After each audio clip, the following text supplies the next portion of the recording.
You can feel the oxygen being sucked out of the motorcycle world as we all anticipate the big motorcycle shows coming up in a few months.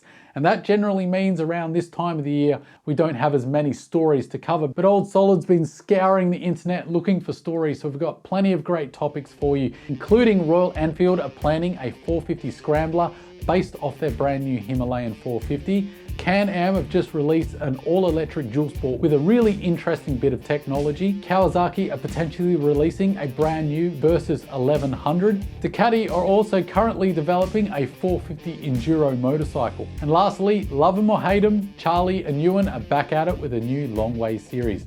Let's get into it. Start it up. The first story is Royal Enfield's potential to make a 450 Scrambler based off the 450 Himalayan. Documents showing their plans based on each engine they have in their lineup and all the models they've got based off that engine.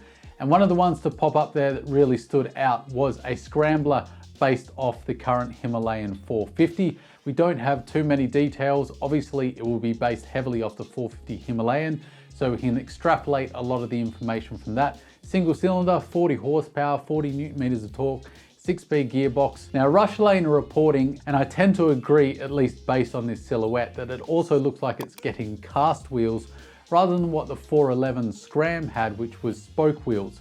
I'm not sure how I feel about that, because one of the things I talked about with that 411 Scram was how it was a low-key, smart choice in a way for a lot of people to get that bike rather than the Himalayan 411. Not everyone, but for some people, because one, it had a lower seat height.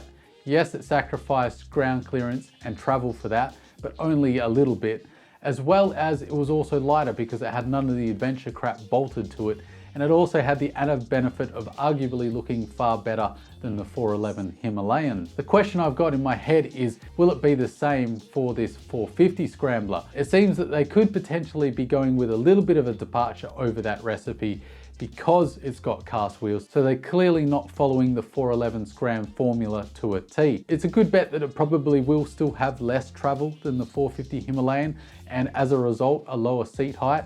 And I would bet that it should be at least a little bit lighter depending on what design choices they go with. If you don't need maximum off-road capability, but you really like the idea of that 40 horsepower, 40 Newton meter, 6-speed combo, but you want it in a good looking bike. And definitely I think Royal Enfield have Triumph Scrambler 400X in their sights here, which is a fantastic bike. It's amazing how good that little Triumph is. A little bit of a rant. It really got under my skin. I wasn't really anticipating loving that bike so much, but I found myself thinking about that little bike over recent times because it's just such a good jack of all trades motorcycle. And I think that's the potential here for this 450 Scram as well. And Rush Lane are suggesting that we could see this bike as early as 2025. But I'd love to know your thoughts. Would you be interested in a slightly lighter but slightly less off-road capable version of the 450 Himalayan? Or will you be sticking with the 450 Himalayan? Chuck your thoughts down below.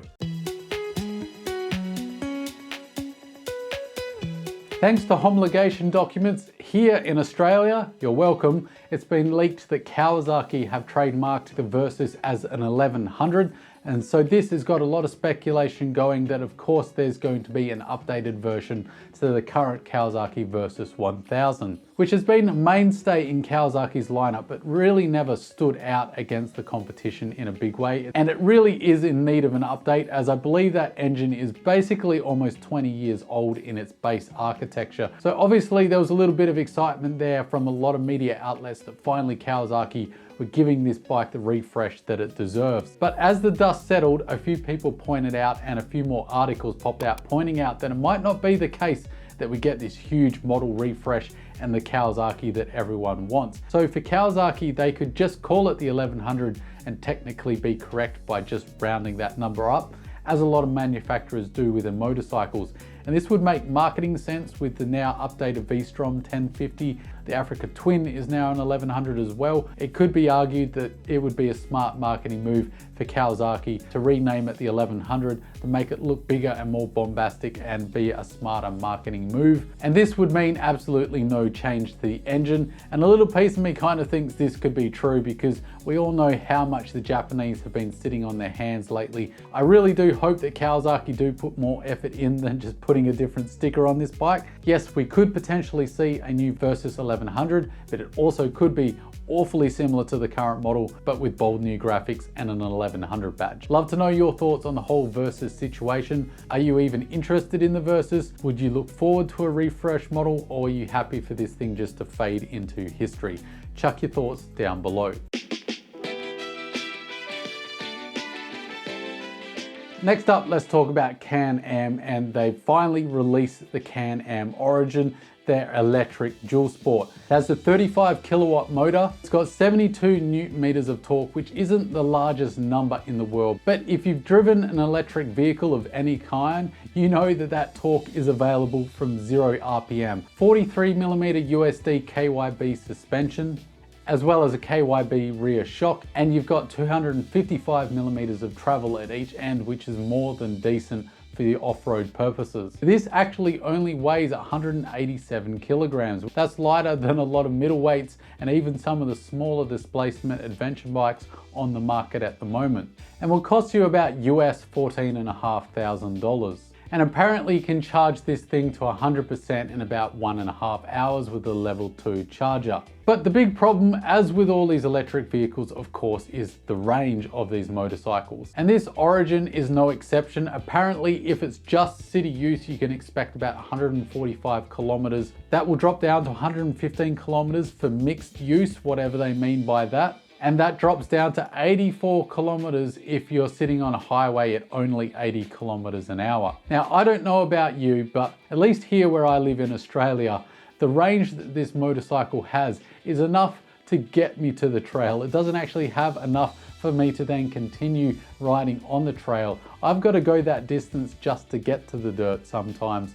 So that is completely impractical. And of course, the internet is giving this bike a bollocking for just that, for its range problems. I can see the argument for EV motorcycles within the city, where you've got easy access to charging stations. When you start pushing this technology into the adventure and dual sport world, I don't think the tech is really there yet with the batteries, because the range just isn't there to make these things practical yet. Aside from that disappointing range claim and that being impractical, we shouldn't throw out the baby with the bathwater. There's a really interesting tech design here that I think really could be quite a breakthrough as range starts to increase with battery technology. The electric motor, the final drive, and the swing arm are all one unit together. Not only does that mean that your chain is fully encased and protected, with the motor being mounted the way it is as part of the swing arm and chain housing, that really does great things for traction. This means that the anti-squat on this bike is reportedly about 93%, which is pretty fantastic. So that means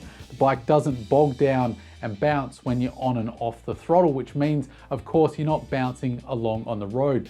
Particularly, you would experience this if you went through some whoops in the dirt, where you're going up and down, trying to maintain traction and a steady throttle, and keeping that back wheel glued to the ground is very difficult. So obviously having anti-squat, where the bike isn't bouncing up and down so much and you're able to maintain a smooth, direct contact with the surface, is going to be fantastic for traction. And that's what Ryan F9 is talking about with this Can-Am Origin and what he was so impressed about. And I think that's a fantastic innovation. And it's actually what Yamaha have done with the Tenere 700. Not to the same extent and with the same success, but it certainly was one of the low-key things that makes the Tenere 700 such a great off-road adventure style motorcycle. This Origin has really taken it to another level. So I think that part of the motorcycle is very exciting. Of course, the range, very, very disappointing. But I think of the electric motorcycles coming out at the moment, not as fully fledged ideas. This is more proof of concept, showing you that, hey, once we get the battery tech to a point where it's practical, these are really going to be an interesting choice. But I'd love to know your thoughts.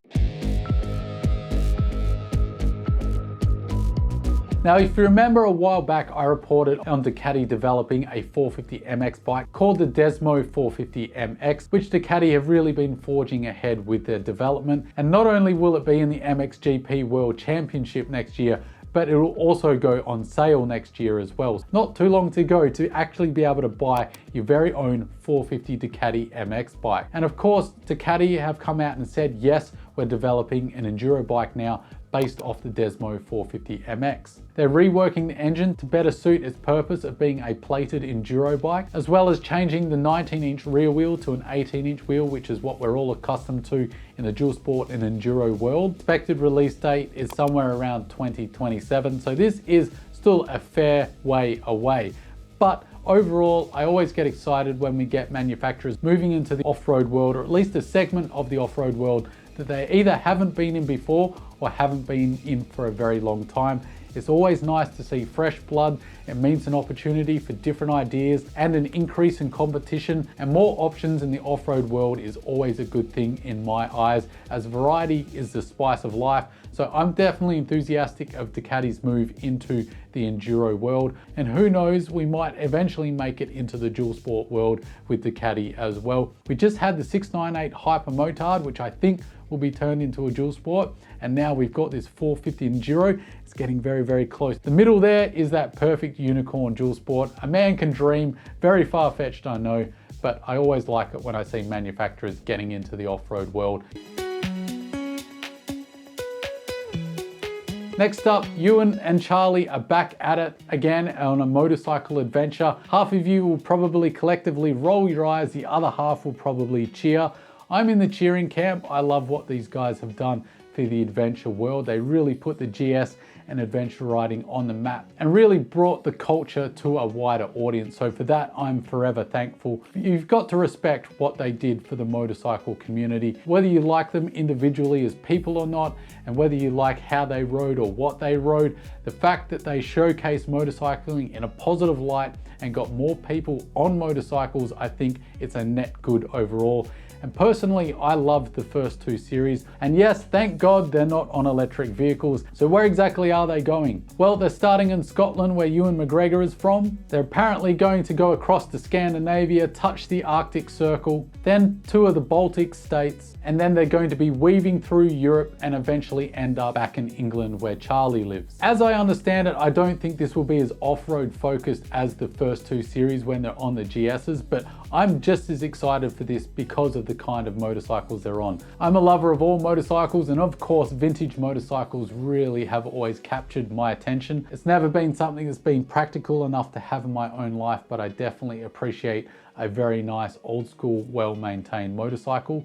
And these two are two of my favorites. So Ewan will be on a 1974 Moto Guzzi. I absolutely love these transverse V-twin Moto Guzzis. If I had the money, I'd have a V7 850 in my garage within the snap of a finger. And Charlie looks to be on a Boxer Airhead BMW. It's hard to tell exactly which Airhead it is, but the guess is it's about the same era, so about 1974, and it's likely an R75. These Airheads are another bike that's really close to my heart. My brother has a lovely little R65. So this Long Way Home series has the potential to really bring the series back to its quality that Long Way Round and Long Way Down had. And I think this is a really nice twist of giving us retro motorcycles. It still is different to the other series, but because they're retro, there still will be that adventure aspect of it, not only because of the distance, but because of the age of the motorcycles. How will they go longevity wise? It will be really interesting to see how these retro bikes go, what modifications they've done, and how they experience the trip themselves. So I'm looking forward to it. And that wraps up this episode of Adventure News. So don't forget to hit the like button. And as always, guys, don't forget to stay shiny side up.